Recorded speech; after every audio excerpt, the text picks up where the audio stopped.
Boa tarde a todos. Conforme venho sustentando no início de cada sessão, eu conclamo a todos os advogados e partes que venham conciliar. O fim maior da Justiça do Trabalho é a conciliação, sobretudo no final de ano, que vem agora recesso, depois tem prazo para isso, para aquilo. Então. E é muito simples, basta clicar no site do TRT e fala, quero conciliar, já marca audiência rápida, e o processo é solucionado com a maior brevidade possível. Então, quem estiver presente puder divulgar para os colegas, para as partes, tudo, eu ficarei muito grato. E que é o fim maior da justiça, repito, é a conciliação, que não há vitória, não há vencido nem vencedor, é uma vitória sobre o tempo. E é preferível a decisão conciliada a uma decisão imposta. E, dando sequência, havendo quórum legal, invoca a proteção divina e declara aberta a sessão ordinária da 4ª turma deste egresso tribunal, relativa ao dia 16 de novembro de 2016. Dando sequência, determino o sobrestamento do processo 0010-292-2016 do Banco do Brasil, de relatoria de quem que é? De minha relatoria, em razão do incidente de uniformização de jurisprudência do Banco do Brasil. Por igual motivação, determina a retirada de pauta do processo número 0011-644-48, de relatoria da eminente desembargadora Denise Alves Horta, também atilhente o IUJ, responsabilidade subsidiária, dono da obra. Dando sequência, determina a retirada dos autos número 0010-610, também decorrente de incidente de uniformização de jurisprudência, essa no que diz respeito ao concurso público da Caixa Econômica Federal, reserva edital, direito à nomeação, competência. E, finalmente, a pedido da eminente desembargadora Denise Alves Horta, é só retirar, né, doutora? Retirado de pauta, o feito número 10 da pauta, com inscrição para sustentação oral à distância, qual seja RO número 00561-2014-178-03006. Esse que você tem escrito? É porque parece que houve conversão em diligência. Tá. Porque que está com contra inscrição. razões, uma coisa assim que não houve, né? Qual que é o advogado que está inscrito? É o doutor Eugênio José Fernandes de Castro. Ao pregão na forma regimental.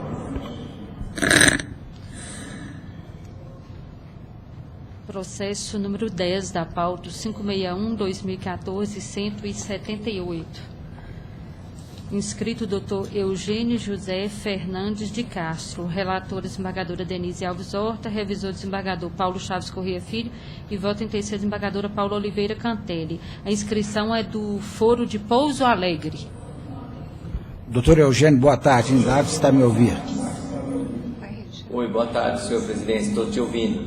Pois não, o processo do senhor está sendo retirado de pauta em razão do pedido da eminente desembargadora Denise Alves Horta. O senhor será intimado oportunamente para o julgamento. Boa tarde. Boa tarde, tenha um bom trabalho. Obrigado, excelência. Dando sequência, sustentação oral dos processos físicos.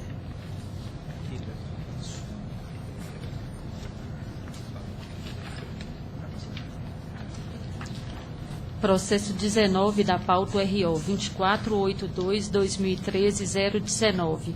Relatora desembargadora Denise Alves Horta, revisor desembargador Paulo Chaves Corrêa Filho e vota em terceira desembargadora Paula Oliveira Cantelli. Inscrito doutor Fabrício Augusto Reis, pelo recorrido ausente. 19?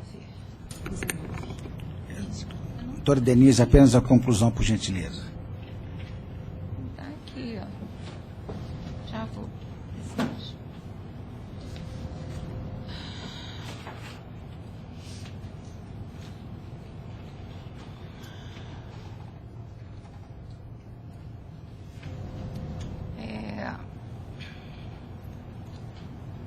Conheço do recurso da reclamada, à exceção dos itens relativos ao pagamento de 15 minutos decorrentes do artigo 384 da CLT, bem assim férias pagas no TRCT em face da preclusão consumativa. No mérito, nego-lhe provimento. Não havendo divergência, assim se decide.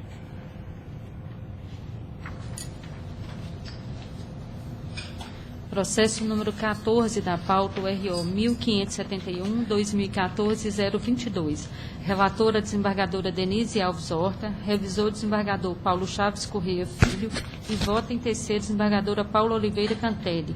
Inscrito, doutor Rafael Nossi Marques Andrade, pela segunda recorrente presente. Boa tarde, doutor.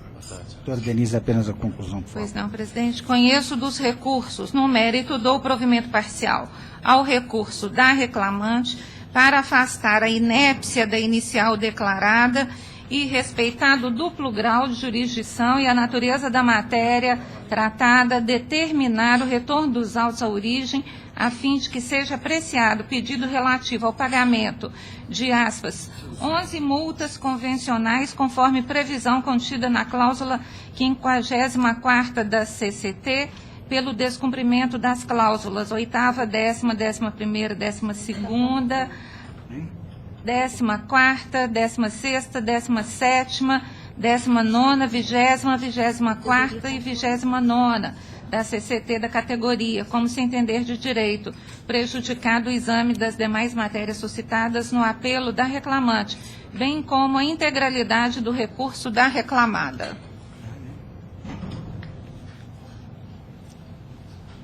Doutor Indago, se quer fazer uso da palavra.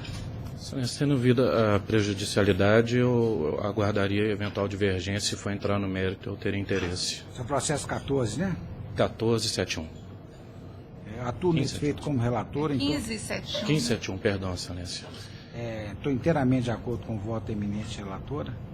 Também estou de acordo, excelência. Assim se decide. Obrigado, excelência. Como faz para tirar isso aqui? Tirar esses negócios.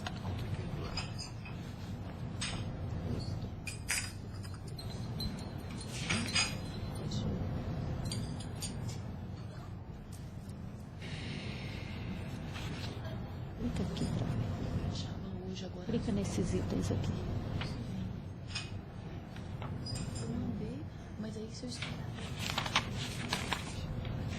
Terça-feira, eu acho que não dá para poder fisicamente ele voltar e eu ainda te avisar da pauta oficial. Uma vez encerrada a sustentação oral dos processos físicos, proclama a unanimidade o resultado dos demais feitos, na forma da conclusão dos eminentes relatores, tal qual neles se contém, exceção, naturalmente, as divergências que serão examinadas oportunamente.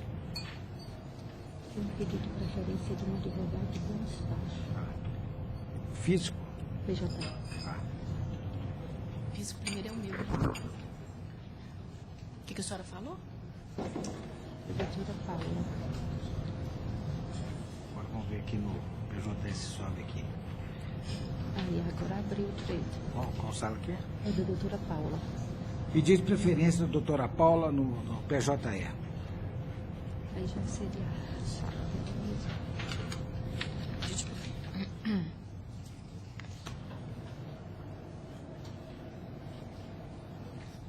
Qual que é o número?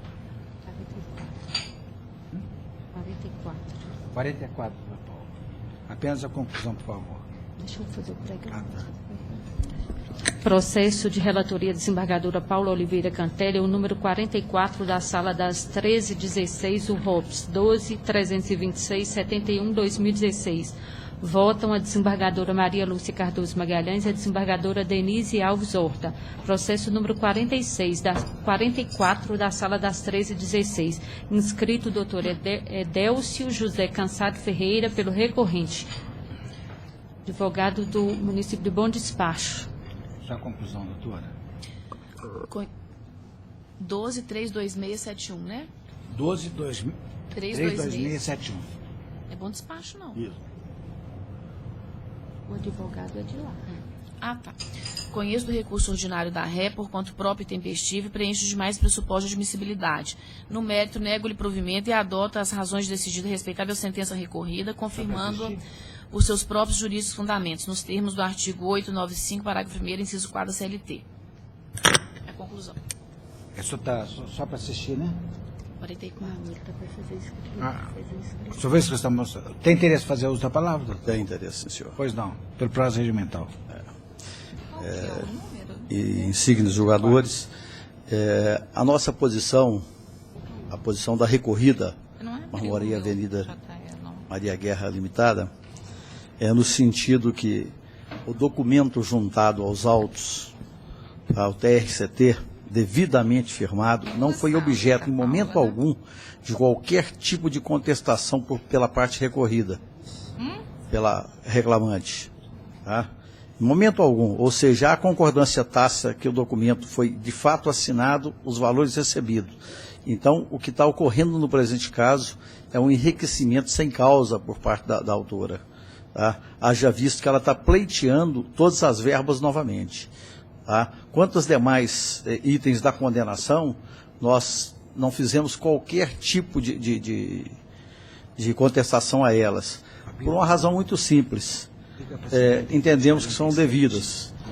O fato da carteira de trabalho não ter sido registrada, não vou me abster de aprofundar nele, mas foi em função que a funcionária foi contratada por um período de 30 dias e se negou, num primeiro momento, a apresentar a carteira por um período ser muito curto, em virtude de um afastamento por motivo de doença da titular do cargo.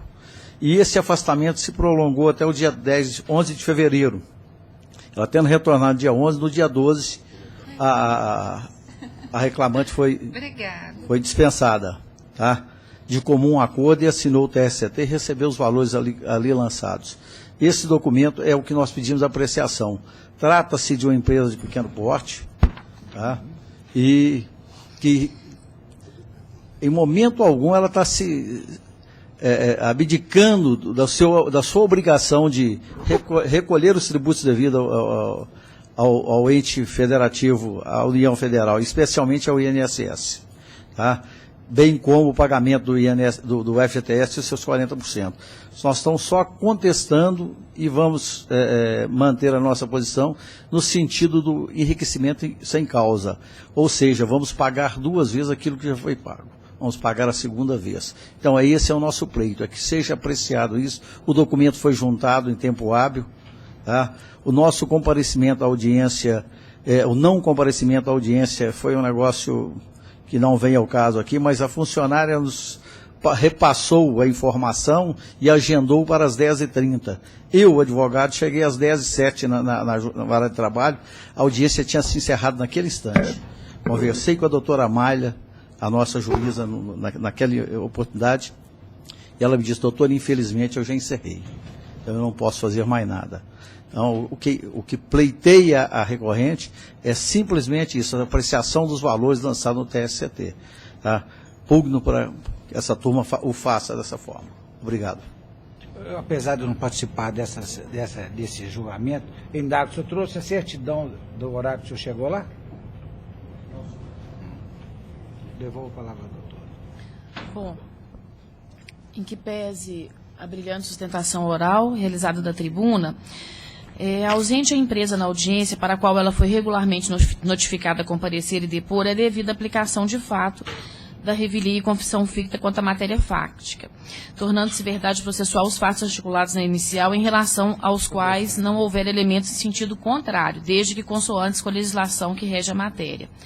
Bom, então, inicialmente, em relação ao período trabalhado, a rescisão contratual, o ilustre advogado não sustentou da tribuna, eu vou me ater ao pedido das verbas rescisórias. E, a meu ver, não tendo sido demonstrado o pagamento, são devidas as verbas, as seguintes parcelas observadas, os limites do pedido: aviso prévio 4/12 de 13º de 2015, 3/12 de 13º de 2016, 6/12 de férias proporcionais acrescidas do texto constitucional e o FGTS relativo a todo o contrato de trabalho, inclusive incidentes sobre as parcelas hora deferidas, que é o aviso prévio e os 13º salários, em pecúnia, bem como a indenização de 40% sobre a integralidade do FGTS, a multa do 477 da CLT no importe do salário base e o acréscimo de 50% às parcelas rescisórias, por incidência do disposto no artigo 467 da CLT. Ainda, a empresa deverá proceder à anotação da CTPS da reclamante com base nos seguintes dados: admissão em 9 de setembro de 2015 na função de auxiliar administrativo e no salário de 880 mensais, com dispensa em 16 de 2 de 2016, com projeção do aviso prévio até 17 de março de 2016. Bom, para cálculo, deverá ser observado o salário hora reconhecido de R$ 880, reconhecido na origem, e deduzindo-se o valor reconhecidamente já recebido. Então, o que já foi pago, isso vai ser deduzido do valor na liquidação, na execução, a fim de se evitar o enriquecimento sem causa. Então, essa preocupação que o doutor levantou da tribuna, a meu ver, está superada. E eu mantenho minha proposta de voto, senhor presidente, com base nesses fundamentos. Doutora Denise? Doutora Maria Lúcia, perdão? Doutora Denise? Também acompanho, senhor presidente, ressaltando que a compensação foi determinada, então não haverá prejuízo. Assim se decide. 44. Tem a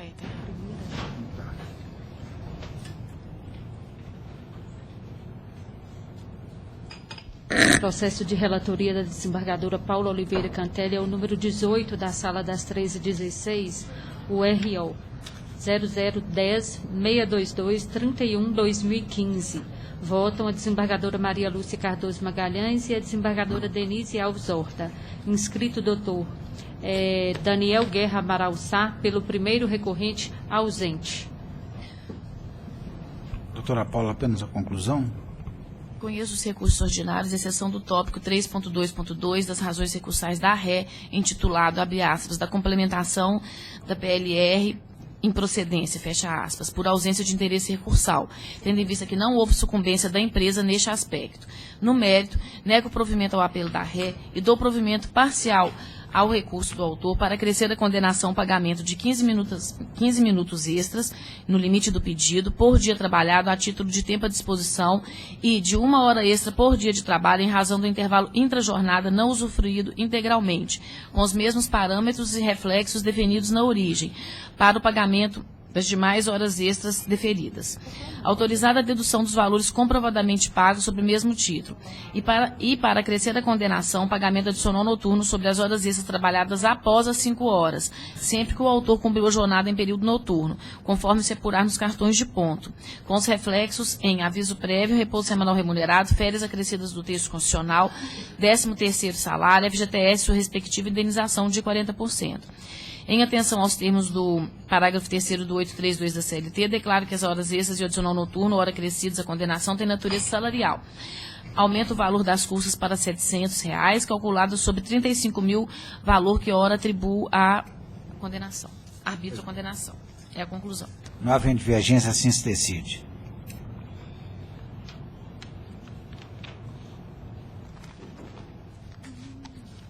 Continua a sala, senhora. Continua.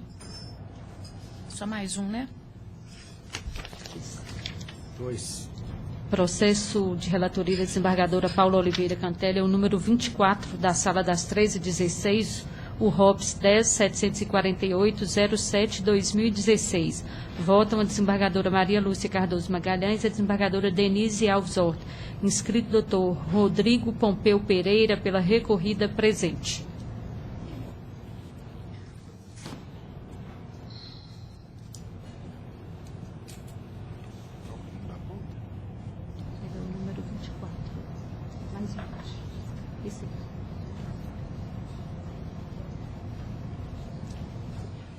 Boa tarde, doutor. Doutora Paula, apenas a conclusão, por gentileza. É o 24 da pauta, né? Isso. Conheço o recurso ordinário do autor, por conta própria e tempestiva, e preencho demais pressupostos de admissibilidade. No mérito, nego-lhe provimento, adotando as razões decididas respeitável sentença recorrida, confirmando por seus próprios jurídicos fundamentos nos termos do artigo 895, parágrafo 1º, inciso 4 da CLT. Doutor Indagos, quer fazer uso da palavra? Não, excelente. Não havendo divergência, assim se decide. Muito obrigado. Boa tarde. Boa tarde.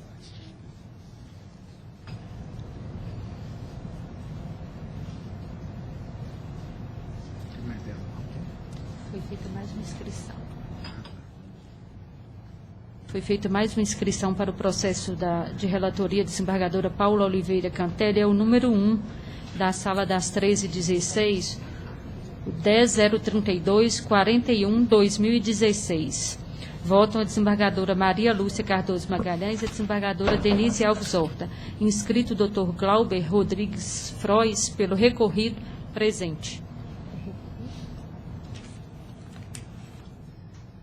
Boa tarde, doutor. Boa tarde. Doutora Paula, apenas a conclusão, por gentileza. Conheço os recursos ordinários impostos pelas partes, à exceção da insurgência constante do apelo da ré acerca do intervalo interjornadas, por ausência de interesse recursal.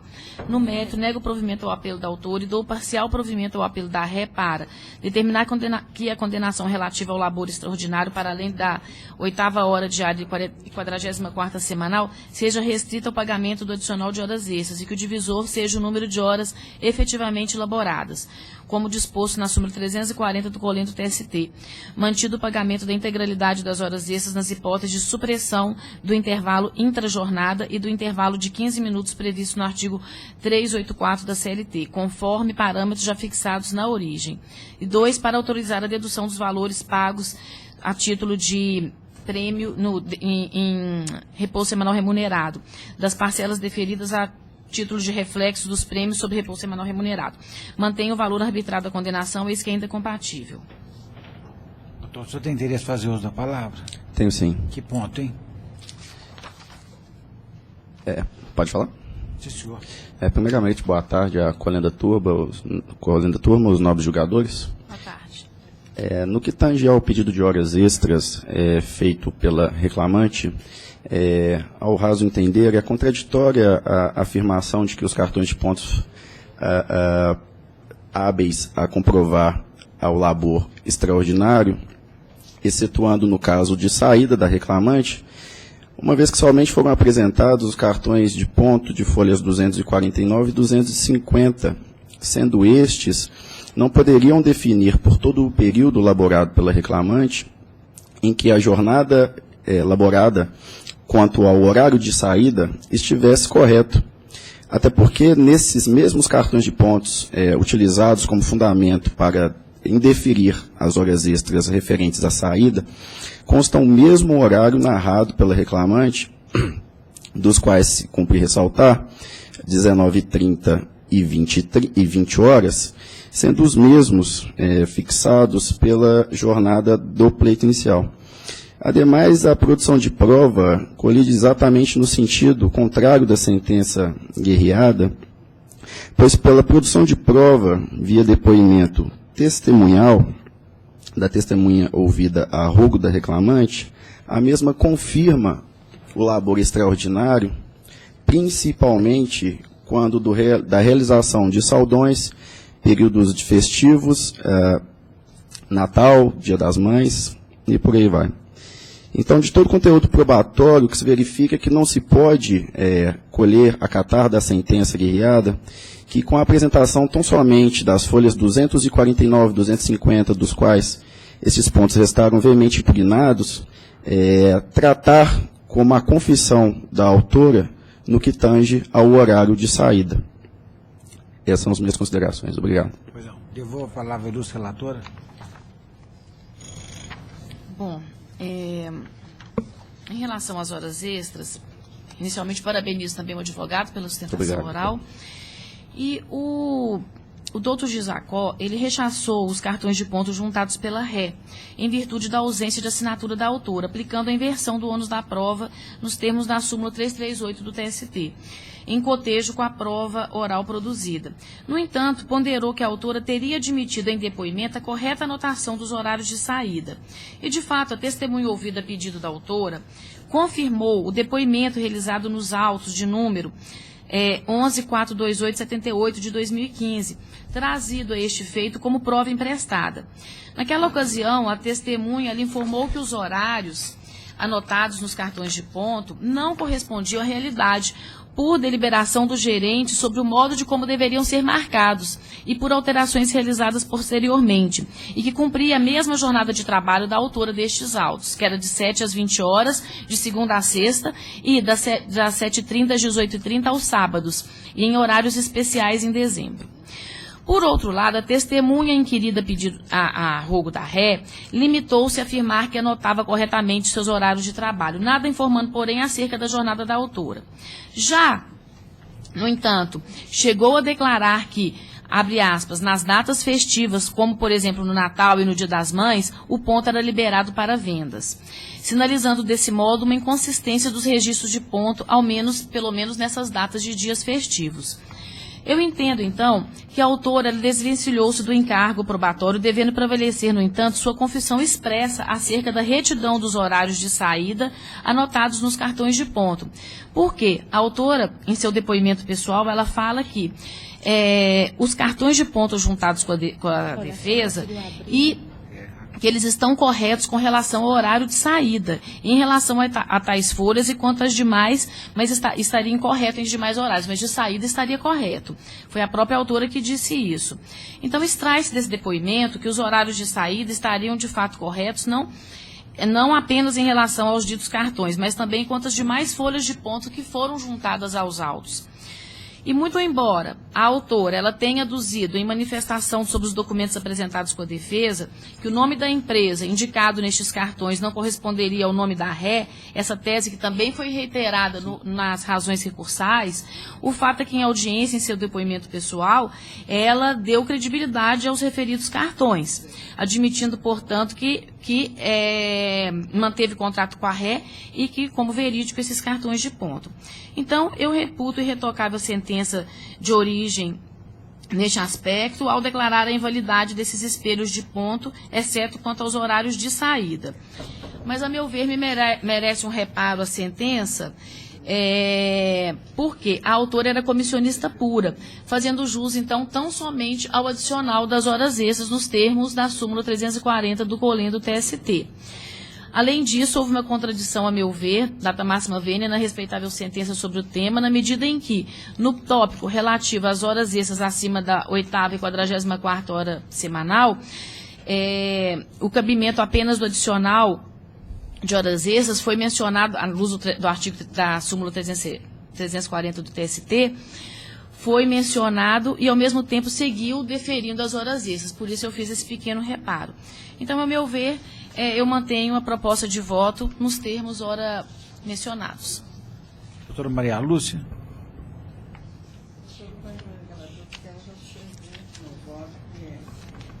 Tem um provimento parcial recurso da ré para determinar a condenação relativa ao valor extraordinário sem incidência adicional de horas extras. Que é direito da cultura, né?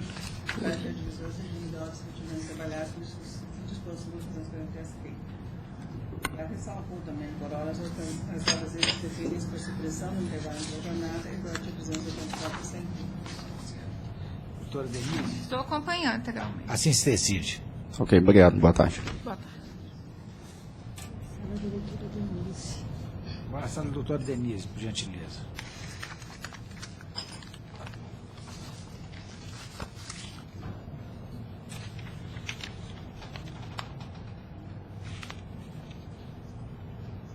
Processo de relatoria desembargadora Denise Alves Horta é o número 8 da Sala das 13/6, UAP 10.098-68-2015. Votam desembargador Paulo Chaves Corrêa Filho, desembargadora Paula Oliveira Cantelli. Inscrita doutora Andréa Santos Silva, pelo agravado, ausente. Doutora Denise, apenas a conclusão, por gentileza. Senhor presidente, não conheço o agravo de petição interposto por incabível e também em razão da preclusão operada.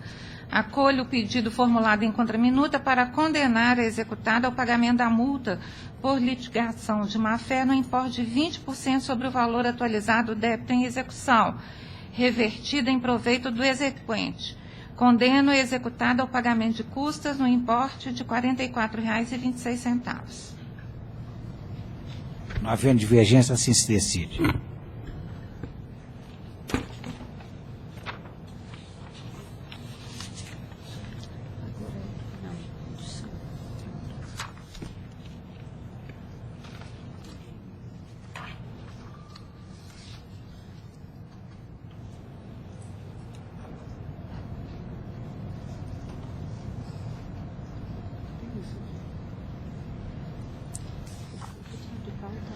aquele sobrestado.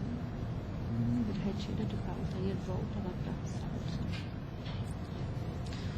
processos de relatoria do desembargador Paulo Chaves Correia Filho.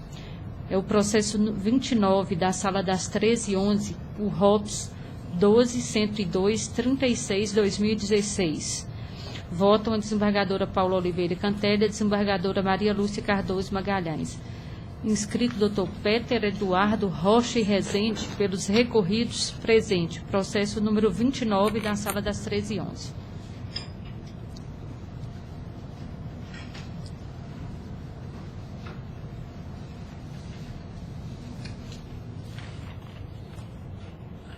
Boa tarde, doutor. Permite a conclusão. Estou conhecendo o recurso por conta próprio tempestivo e, no mérito, nego de provimento, adotando as razões de decidir, adouta sentença recorrida, confirmando por seus próprios juízos, fundamentos e indados que quer fazer uso da palavra. Excelência, obrigado. Gostaria de ouvir algum voto divergente. Não há divergência apontada, assim se decide. Boa tarde. Obrigado, boa tarde. Se for 29, né?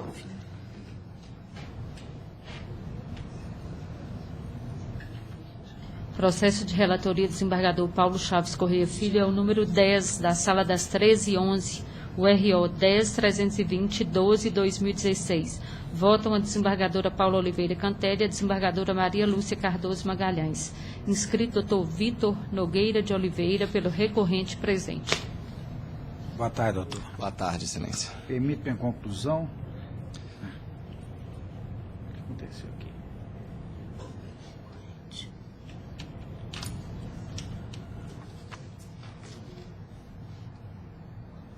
Estou conhecendo o recurso interposto no mérito nego do provimento.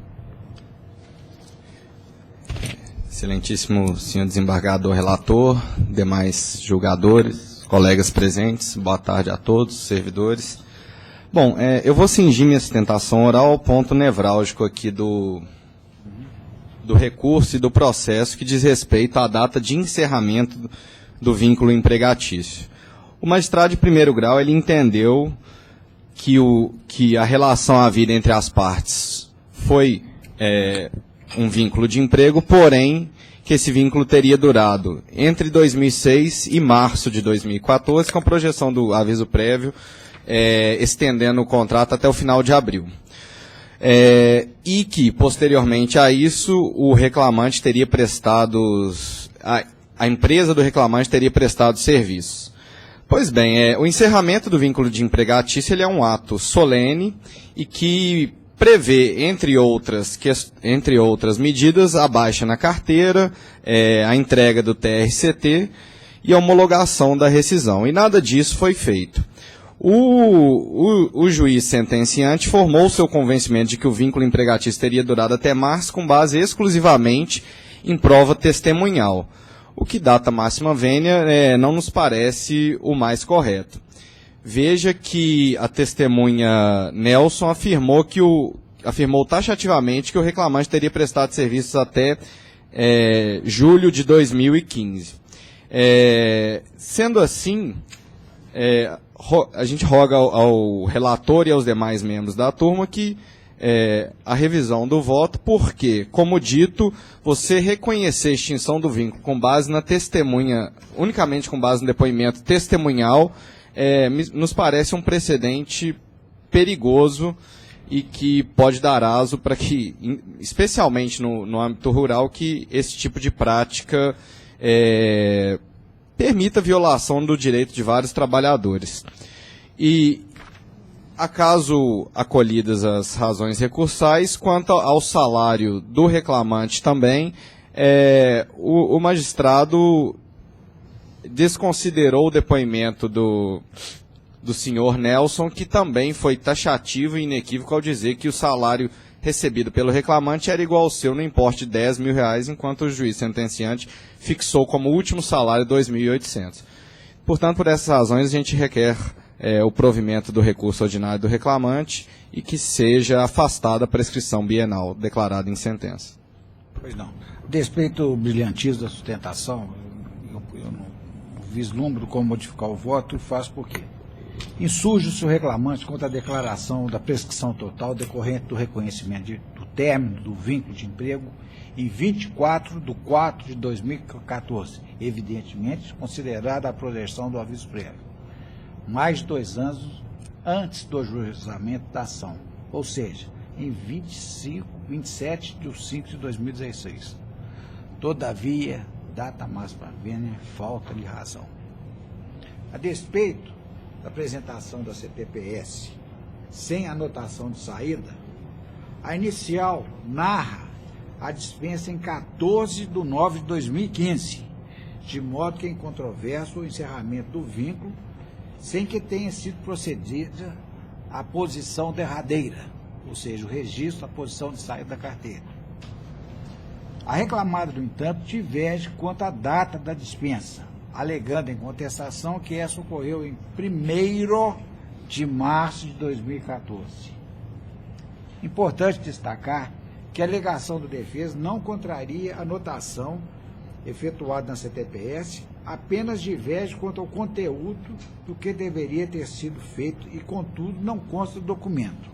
Essa divergência, por si só, não gera, tal qual pretende o autor, presunção de veracidade da data do término do contrato de trabalho por ela alegada, uma vez que a única presunção que poderia ser extraída da ausência de anotação de saída seria da permanência do vínculo de emprego, que, todavia, foi descartado na própria peça atrial. Correto, pois, o juízo, acorde só aí, ao proceder à análise do conjunto probatório, com o objetivo de verificar a efetiva data da rescisão do contrato de trabalho, sendo certo que a prova oral é favorável à tese defensiva. Com efeito, o informante Nelson, a despeito de declarar que o autor teria elaborado para a ré até o ano anterior ao da realização da audiência, parênteses, que ocorreu em agosto de 2016, justificou essa declaração com a simples afirmação de que via o reclamante, aspas, se dirigir para a reclamada e dela retornar, e de tal, a qual certamente não se sobrepõe ao fato de que elaborou para a reclamada apenas até 2012, de modo que não possui conhecimento efetivo da duração do vínculo de emprego do reclamante. Lado outro, a testemunha Cídio laborou para a reclamada apenas até 2007 e não prestou informações acerca do término do vínculo de emprego. A derradeira testemunha, que prestou informações confiáveis a respeito do tema, foi, portanto, o senhor Gilberto, que, ouvido a rogo de ambas as partes, declarou que o reclamante, aspas, que o reclamante prestou serviço para a reclamada até março de 2014 e após permaneceu administrando a empresa dele até setembro de 2015. Escorreita, portanto, a sentença ao reconhecer o vínculo de emprego apenas até 24 de abril de 2014, considerado naturalmente a projeção do aviso prévio de 54 dias, porque trabalhou muito tempo lá, então, por isso que não é os 30 dias, que a cada ano é mais 3 dias. Consequente de declaração de prescrição bienal, uma vez que a ação foi ajuizada somente em 27 de maio de 2016, nada a prover. E quanto ao sustentou na tribuna, atinente à base de cálculo do salário, fica prejudicado em razão dessa prejudicial e indável-se a divergência. Senhor presidente, eu cumprimento o doutor Vitor pela brilhante sustentação oral, como sempre, e acompanho o voto de Vossa Excelência. Doutorão. Assim extensivo. Boa tarde.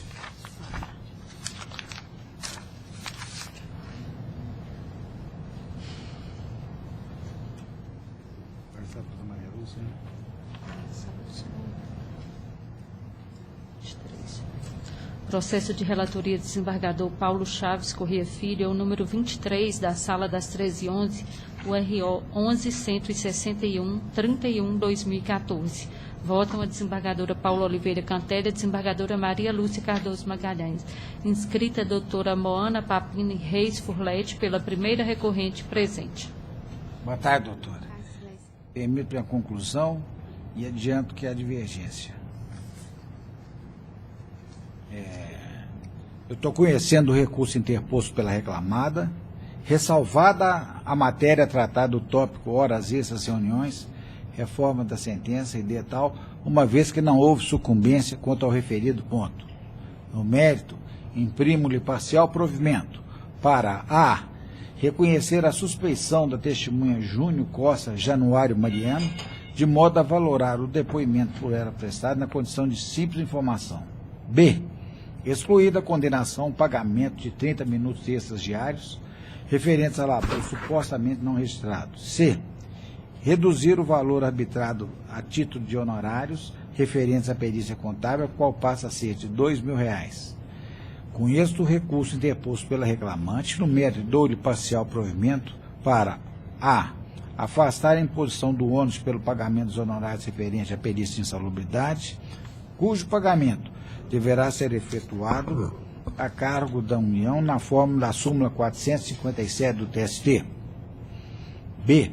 Reconhecer a natureza salarial dos valores pagos a título de auxílio alimentação e, por conseguinte, condenar a reclamada ao pagamento dos reflexos da parcela nos repousos, férias, acrescido de 1/3, gratificação natalina, horas extras, FGTS com 40%. E mantém o valor da condenação porque ainda é compatível. A abstração feita declara a natureza das parcelas acrescidas dessa condenação. A abstração feita aos reflexos em férias mais 1/3 e fundo de garantia mais 1/3, mais 40%. Com a palavra pelo procedimental. Boa tarde, excelências. Boa tarde, desembargador relator, pelo qual cumprimento os demais membros dessa turma, Ministério Público. Primeiro eu vou me ater com relação à questão do PAT, que deu reforma à sentença e integralizou refletiu o ticket de refeição, então, nas verbas salariais. Excelências, a empresa ela é inscrita no programa do PAT desde 2008, foi acostado nos autos esse comprovante e o reclamante alega que a empresa apresentou um comprovante de inscrição com data vencida. Não há data vencida, simplesmente há a participação da empresa desde 2008, então a data do comprovante que foi adjuntado ao processo tem a data posterior a 2008 e que equivale justamente à data do contrato de trabalho. A empresa ainda se mantém ativa no programa, então, por ser inscrita no programa do PAT, não há que se falar em integração do ticket de refeição nas verbas salariais. Então, nesse ponto, eu peço que não acompanhe o voto do desembargador relator e que seja mantida a sentença pelos próprios fundamentos. Com relação a contradita foi acatada com relação, Excelência, às horas extras das reuniões. Como Vossa Excelência mencionou, a prova do reclamante de que as reuniões eram obrigatórias foram dadas apenas com relação à testemunha que foi contraditada e que foi demonstrado que ela tinha, sim, interesse na causa, como Vossa Excelência decidiu. Nesse caso, Excelência, a empresa demonstra em audiência, em todo o processo, que trata-se de empresa de transporte coletivo, onde sabe-se que 90% do seu efetivo trabalha do lado de fora da empresa, é um serviço externo. Não há qualquer possibilidade, Excelências, de se reunir todo o efetivo, seja de motoristas, seja de cobradores, para que sejam feitas reuniões mensais, e principalmente com duração de 1 hora. A testemunha da empresa, Excelências, foi clara e taxativa quanto à não obrigatoriedade da participação. Não se trata aqui de uma arbitrariedade da empresa, de uma necessidade de comparecimento, onde aquele funcionário que não comparece é punido, sofre alguma advertência ou alguma represália. Na verdade, muitas das reuniões que ocorriam não se passavam de 20 minutos e apenas eram para falar sobre algum trajeto, algum impedimento, alguma obra que estava tendo no trajeto de alguma linha. Não durava mais do que 1 hora e não era obrigatório, porque a empresa conta com quadro de avisos e também conta conta, além do quadro de avisos, com o que a gente chama de checklist. Um funcionário passa por outras condições, tanto do veículo quanto do itinerário, excelências. Então, nesse caso, eu peço que seja dado a reforma da sentença para excluir da condenação esses minutos residuais, essas horas extras com relação à reunião, e que seja mantida a sentença com relação ao ticket de alimentação. Doutora, eu ouvi com a costumeira atenção brilhantismo da sustentação, e no que pertine às horas extras, eu não estou conhecendo o recurso da reclamada nesse aspecto, uma vez que, ressalvada melhor que diegese, não houve sucumbência quanto ao referido ponto. Se for o caso, a senhora entra com embaixo de declaração, eu teria o máximo cuidado de examinar. E no que pertine eu colhi a contradita aqui da testemunha, a razão ela postula danos morais, tudo. Então, nesse aspecto, eu não estou conhecendo das horas extras. Pode ser que tenha, posso ter falhado e pronto. Agora, no que diz respeito à integração salarial do auxílio alimentação, eu ouso divergir da senhora. E o faço por quê? Insiste o reclamante no pedido da integração salarial dos valores recebidos a título de auxílio alimentação. Assiste-lhe razão, uma vez que ele foi admitido em 3 de dezembro de 2005, data anterior à inscrição da reclamada no PAT, que ocorreu em 15 de 7 de 2008, de maneira que ele possui direito adquirido à manutenção da natureza salarial da parcela nos termos da OJ 413 da STI do TST. Isso porque a CCT 2005-2006 comprova que, na data de admissão, o benefício era pago sem que houvesse na norma coletiva estipulação de natureza indenizatória da referida parcela, o que, associado à ausência de inscrição da reclamada no PAT na época, implica reconhecimento da natureza salarial conforme disposto na súmula 241 do Coleno TST. Por isso, imprimo provimento ao recurso interposto para reconhecer a natureza salarial dos valores pagos a título de auxílio alimentação e, por conseguinte, condenar a reclamada ao pagamento dos reflexos em parcelas nos repousos, férias mais o terço, gratificação natalina, horas extras, FGTS 40%. Indevida a inclusão dos reflexos em repouso na base de cálculo dos demais nos termos da OJ 394 do Coleno TST.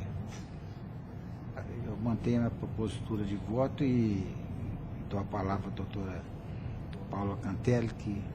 Senhor presidente, eu estou integralmente de acordo com o voto de Vossa Excelência. Eu só fico, a minha divergência é só em relação a ao cerceamento de lei de defesa contradita.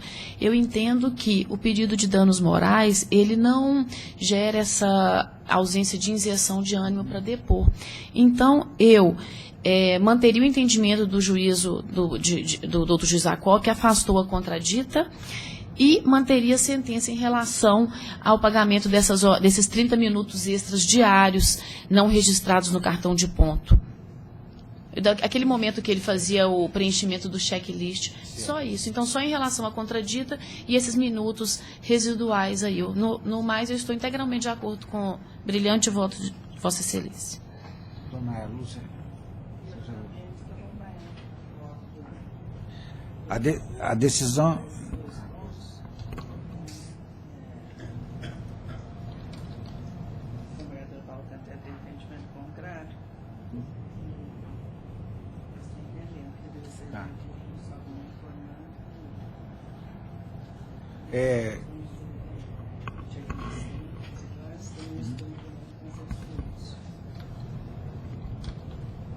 A decisão é por maioria, vencida a eminente desembargadora Paula Oliveira Cantelli, que mantinha o entendimento do juiz do primeiro grau no que tange ao afastamento da contradita e também no que diz respeito à condenação da ré ao pagamento de 30 minutos. Você pode copiar 30 minutos extras não registrados. Não está aí?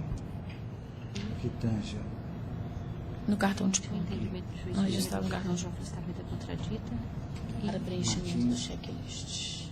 Excelência. Pois não. Você me dá a licença da palavra? Pois não. Em sentença, Excelência, o juiz de primeira instância, ele declarou como prescritos os direitos anteriores a 9 de 2009.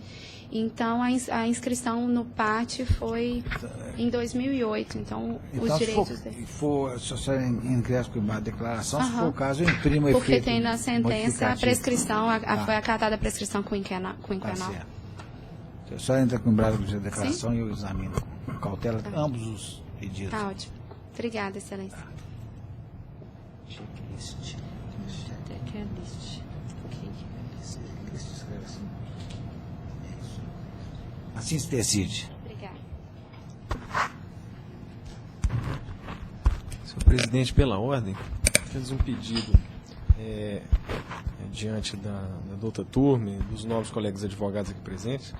Eu vou participar de um julgamento, agora acompanhar o julgamento da terceira turma deste tribunal, cuja sessão irá se iniciar às 14 horas. Se, eventualmente, o julgamento do caso que irei proferir aqui, produzir a sustentação oral, possa ser antecipado, agradeço imensamente a atenção de todos, evidentemente, se não houver oposição por parte dos nobres colegas advogados ou dos senhores julgadores. A objeção dos mais... Na sala da doutora Maria Lúcia. O que é? Sala da doutora Maria Lúcia. Exato. Qual é o processo? O pregão. O 0011-607. Dígito 89.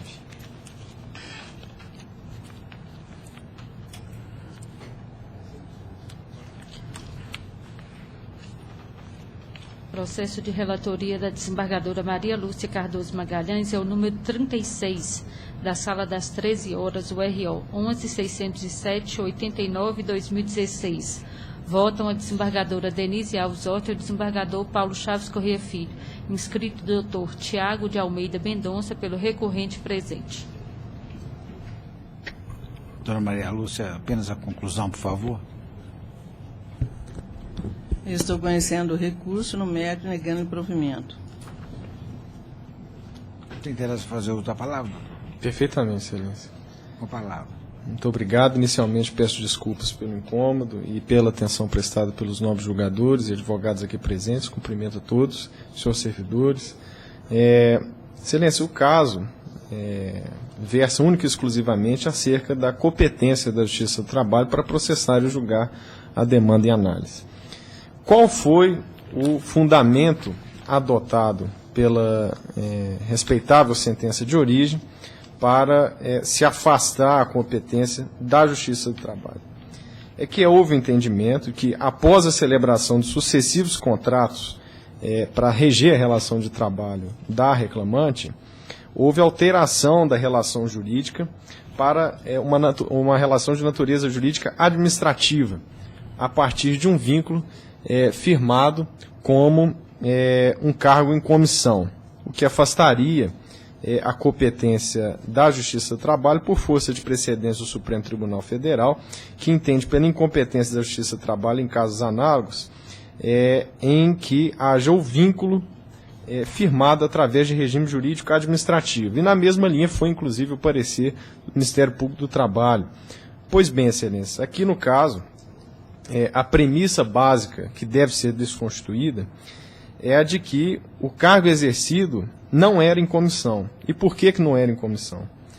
Porque as funções exercidas pela reclamante, no caso, ela trabalhou em atividade de cantineira e cuidadora em um lar de idosos, desqualificam por completo qualquer lastro de carga em comissão, de qualquer relação jurídica administrativa da trabalhadora perante a administração pública municipal. Originariamente, isso aí foi fato incontroverso na sentença, houve a contratação da senhora Maria Sebastiana Pereira como seletista. houve o registro na carteira de trabalho e, após a edição de uma lei municipal, de forma absolutamente unilateral, houve alteração, suposta que é a alteração do regime jurídico que envolve a relação entre as partes, para se vincular a reclamante como uma trabalhadora, que no caso envolvida em um cargo em comissão. São duas as questões aqui que demandam a reanálise dessa turma acerca da questão. Inicialmente, o completo desrespeito aos preceitos constitucionais para que houvesse a contratação da trabalhadora por meio de cargo em comissão. Primeiramente, não houve em nenhum momento também a divulgação ou realização de um certame, de um concurso público, para que houvesse a contratação da reclamante. Em casos análogos ao presente, e aqui sim a particularidade do caso, o fato é que a reclamante não submeteu a um prévio certame público ou mesmo exerceu funções que demandariam uma contratação em cargo de confiança, em cargo de comissão, que afastaria a relação jurídica administrativa apontada pela sentença para configurar a relação mantida entre a trabalhadora e o município recorrido como absolutamente uma relação de trabalho. A lei municipal editada para alterar unilateralmente a relação jurídica firmada entre as partes, originalmente a partir de um contrato de trabalho, ela merece ser declarada absolutamente nula por este egrégio tribunal, visto que não foram aqui respeitados os preceitos do artigo 37 para contratação através de um certame público, ou mesmo não houve a demonstração de que as funções desempenhadas pela trabalhadora se assemelhariam à necessidade, no caso, para a contratação por meio da figura do comissionado. Há precedentes do Tribunal Superior do Trabalho que, abre aspas, entendem da seguinte forma: nula transposição do regime, visto que é válida apenas aquela que ocorre na hipótese em que o servidor ingressou em cargo público mediante aprovação prévia em concurso público, em cargo que competia a reclamante, do qual não se desincumbiu a contento. Também considerou nula a contratação por não haver comprovação da participação da reclamante em processo seletivo.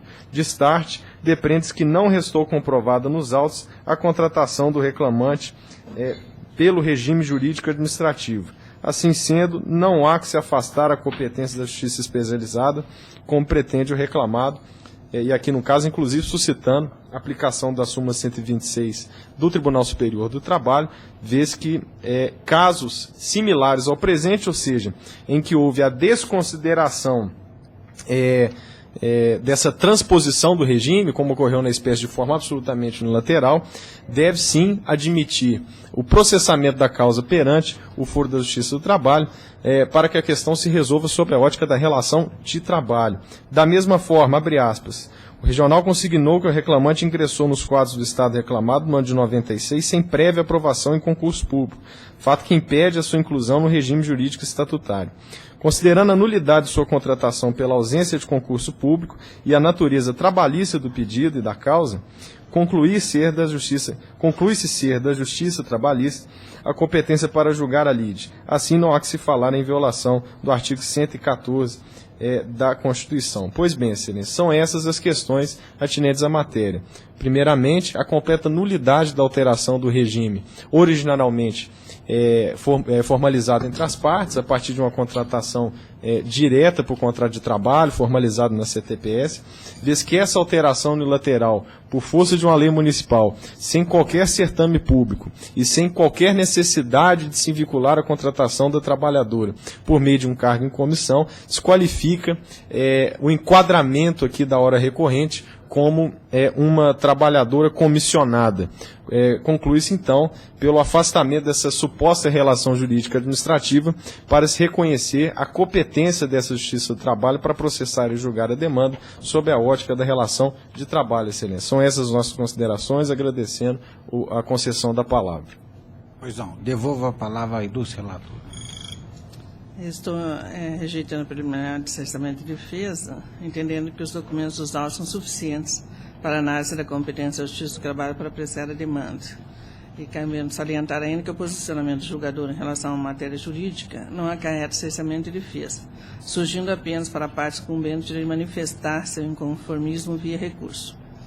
Diante disso, não sendo demonstrado qualquer prejuízo processual à parte recorrente, a rejeição do preliminar é a medida que se impõe. E quanto à questão da competência, no caso em tela, a reclamante foi contratada sem concurso público, no ano de 1990, para exercício da função de cantineira. E em 1991, o regime jurídico do município tornou-se estatutário, sendo que a partir de então foram firmados sucessivos contratos administrativos de cargo em comissão e de função pública com a autora, conforme documentos acostados com a defesa. E consoante o entendimento do Supremo Tribunal Federal, no julgamento do RE 573.202/9, relator ministro Ricardo Lewandowski, cuja decisão foi proferida em caráter de repercussão geral, o vínculo de natureza estatutária ou de caráter jurídico-administrativo é o que determina o afastamento da competência à Justiça do Trabalho para apreciação dos litígios entre a administração pública e os servidores. E, ao contrário do aduzido pela recorrente, não importa se a contratação observou devidamente os preceitos constitucionais consubstanciados nos incisos 2º e 9º do artigo 37 da Constituição Federal, ou se as pretensões reduzidas em juízo são revestidas de nítido caráter trabalhista. E tal posicionamento corrobora a decisão liminar proferida na DI 3.395 do Distrito Federal pelo ministro Nelson Jobim, referendada também pelo Pleno do Supremo Tribunal Federal em 5 de abril de 2006, ao suspender toda e qualquer interpretação do inciso 1º do artigo 114 da Constituição Federal, que inserisse na competência da Justiça do Trabalho a apreciação de causas instauradas entre o poder público e os servidores a ele vinculados por típica relação de ordem estatutária ou de caráter jurídico-administrativo. Ressalta-se que, a partir das referidas decisões proferidas pelo Supremo Tribunal Federal, o Tribunal Superior do Trabalho revisou a sua jurisprudência, cancelando a orientação jurisprudencial 205 de sua SPDI 1. Nesse sentido, a súmula 34 do DC Regional, que também sedimentou tal entendimento. Então, por essas razões, é que estão mantendo a decisão de origem, que declarou a incompetência especializada para dirimir a controvérsia. Estou negando profundamente. Denise? Estou acompanhando, presidente, ressaltando aqui a súmula 34 deste regional. Também atuo, o terceiro votante, concordo inteiramente com a eminente relatora, deixando claro que, apesar da reclamante ter sido contratada em 1990, esse é oriundo da Vale com despacho, o caso antes tinha uma certa perplexidade, mas depois do cancelamento da orientação jurisprudencial 205 e a consolidação da súmula 34 desse egrégio tribunal, não há mais razão para discussão. Por isso, renovada a vênia da eminente, da brilhante sustentação, eu mantenho a decisão de origem, tal qual acompanha a eminente relatora e revisora. Assim se decide. Muito obrigado, excelência. Um bom trabalho a todos. O que é? Aí está presente? Tá, quem? De Souza Reis. Na sala de chão.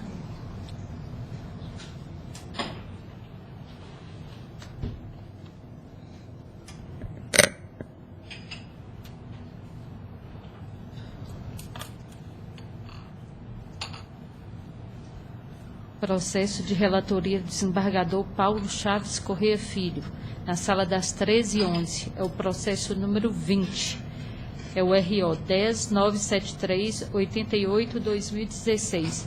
Votam a desembargadora Paula Oliveira Cantelli e a desembargadora Maria Lúcia Cardoso Magalhães. Inscrito Dr. Ruiter de Souza Reis, pela primeira recorrente presente.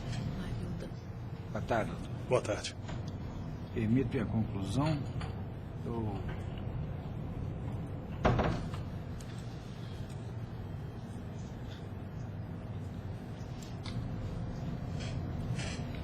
Expostes, conheço os recursos ordinários interpostos pelas partes e, no mérito, provejo em parte o apelo do reclamante para, afastando a inépcia declarada na exordial em relação aos pedidos de número 678,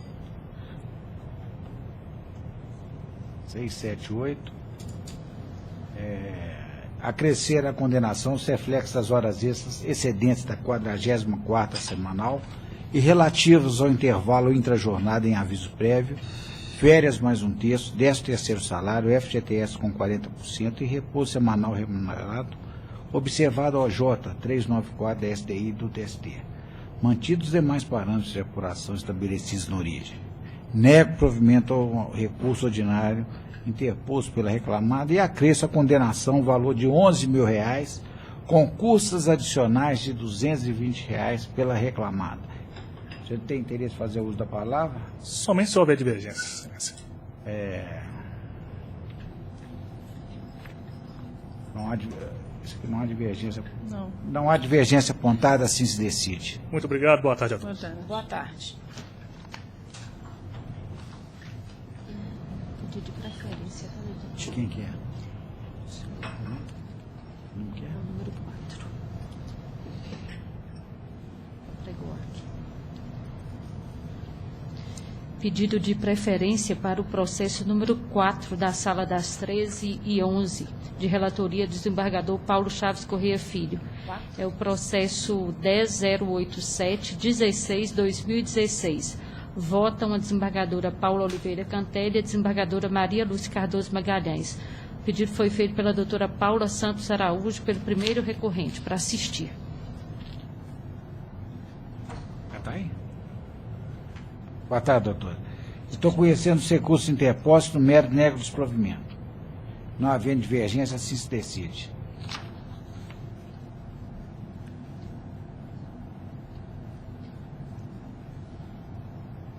Vou voltar para a sala, doutora Maria Lúcia. Voltar para a sala, senhora doutora Maria Lúcia.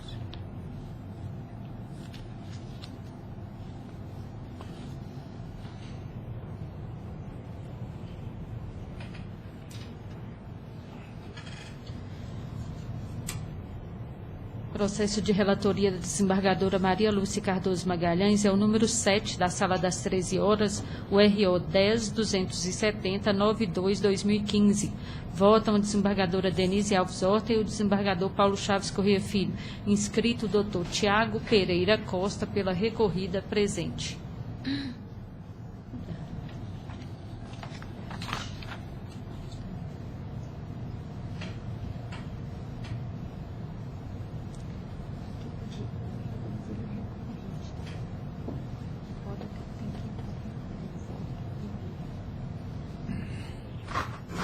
Boa tarde, doutor. Boa tarde, doutora Maria Lúcia, apenas a conclusão, por gentileza. Estou conhecendo os recursos e no mérito do parcial provimento ao apelo do autor, para acrescer a condenação ao pagamento das devidas integrações e repercussões do salário por fora do 13º salário proporcional 2013 e integral 2014, autorizando as reduções dos valores pagos a idêntico título dos horas deferidos, bem como o pagamento da indenização substitutiva ao auxílio alimentação, decorrente da diferença do valor pago de R$ 12,00 e aqueles estipulados nas CCTs anexas, relativo ao período subsequente a novembro de 2014. E estou negando o provimento ao recurso ordinário da ré. Mantenho o valor de condenação para ainda compatível. Doutor, tem interesse em fazer uso da palavra? Somente se houver divergência, Excelência. A divergência apontada, assim se decide. Obrigado, boa tarde. Boa tarde.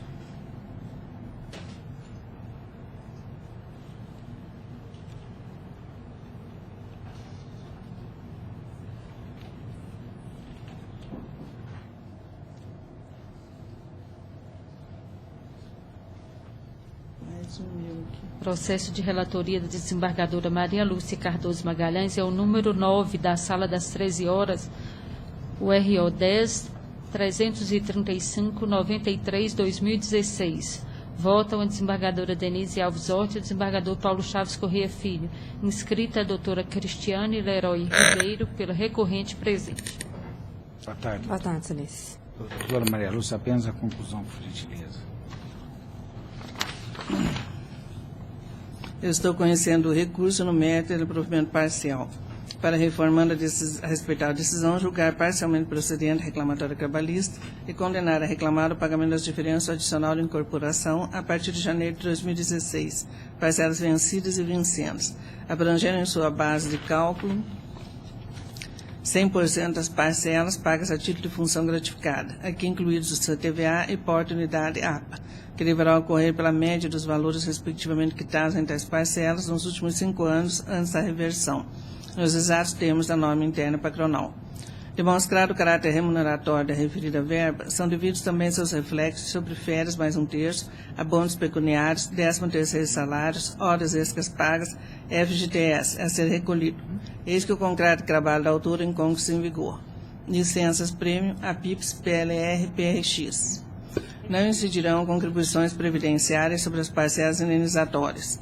Reflexos das diferenças adicionais na corporação em férias indenizadas mais 1/3, FGTS, PLR, PRX.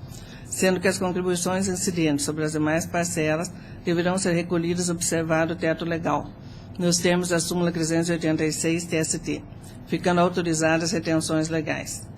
Ficam autorizados os descontos a título de imposto de renda onde couber a serem procedidos nos créditos da reclamante sobre as parcelas tributáveis, nos termos do artigo 46 da Lei 8.541/1992, ficando excluídos da base de cálculo os juros de mora. Artigo 404 do Código Civil. Devendo ser observado na sua apuração o regime de competência, conforme a súmula 368 TST, item 2. Sobre os valores apurados, incidirão os juros de mora de 1% ao mês, pro rata dia, a contar do ajuizamento da ação, na forma do artigo 883 da CLT, artigo 39, parágrafo 1º da Lei 8.177/1991, incidentes sobre o valor atualizado da condenação, súmula 200 do TST, devendo ser observado o índice do mês subsequente da prestação de serviço, a partir do primeiro dia, nos termos da súmula 381 do TST, em vez de seus ônus de sucumbência. Arbitra a condenação nesta instância recursal o valor de R$ 20.000, com custos processuais no importe de R$ 400 pela reclamada. Doutor, boa tarde. Só tem interesse em fazer uso da palavra? Não, excelência, só se houver alguma divergência. Não havendo divergência, assim se decide. Ok, muito obrigada.